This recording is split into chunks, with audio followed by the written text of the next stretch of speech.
Welcome to the review of the Ferrari GTE in iRacing. Let's start this review by talking about how this car looks.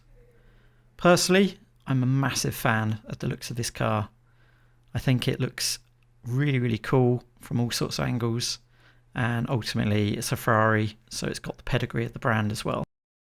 Inside the car you have a really detailed heads-up display that gives you all the information you need, along with whether your brakes have locked up or not. And in my opinion, there's not really a bad angle on this car at all. And almost as important as the looks is the sound.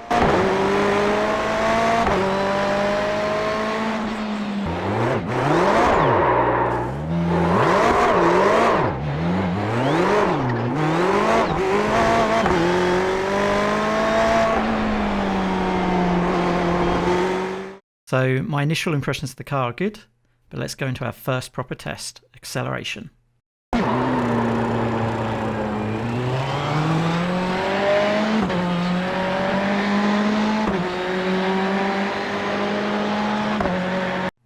Okay, so 0 to 60 in 3.38 seconds, 0 to 100 in 6.47, and a total time of 9.93 seconds at 128 miles per hour.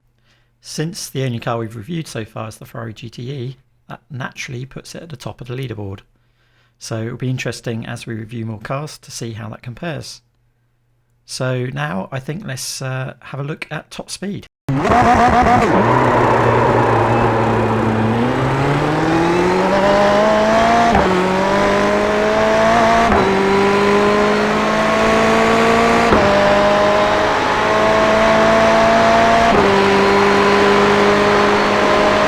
Okay, topped out at 150 miles per hour just before we're about to crash.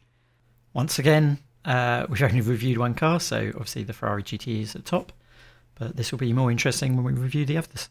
So moving on, let's answer the question that I don't think anybody's asking. Will it drift?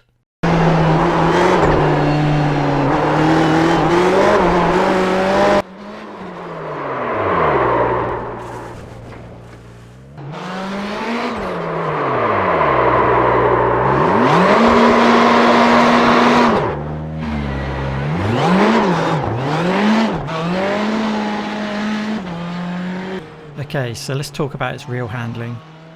The car's got a really positive turn-in, lots and lots of grip, just like all the GTE cars to be honest.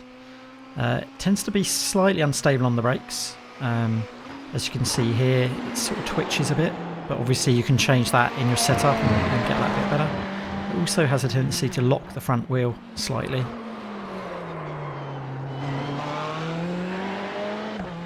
I do find that this car can be a bit loose right on the edge compared to some of the other GTE cars.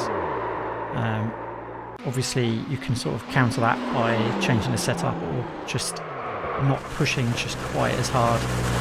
But really the looseness of the car is what helps it go so fast, given the driver can actually handle it. Okay, so it's time to set a fast lap. Obviously this is the base setup, quite a lot of fuel and no actual changes.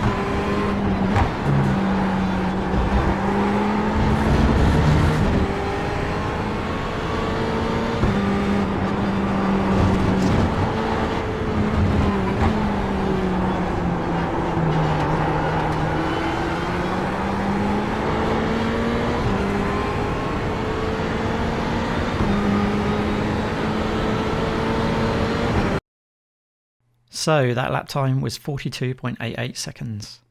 Let's have a look to see where that puts that on the leaderboard.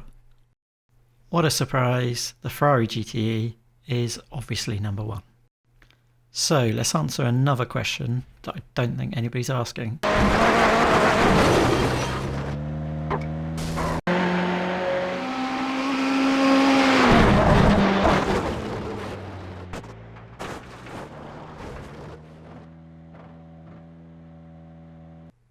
So, should you buy this car? So I think it comes down to driver preference. The car can be used in IMSA as well as Le Mans series and several of the endurance series as well. Personally, I think this car suits a driver that likes a car that's a bit more edgy, slightly more oversteery, and a bit peaky in the way the car revs out. Let me know what you guys think of this car in the comments section below. As always, if you haven't, please like and subscribe, and hopefully I'll catch you guys on the next one.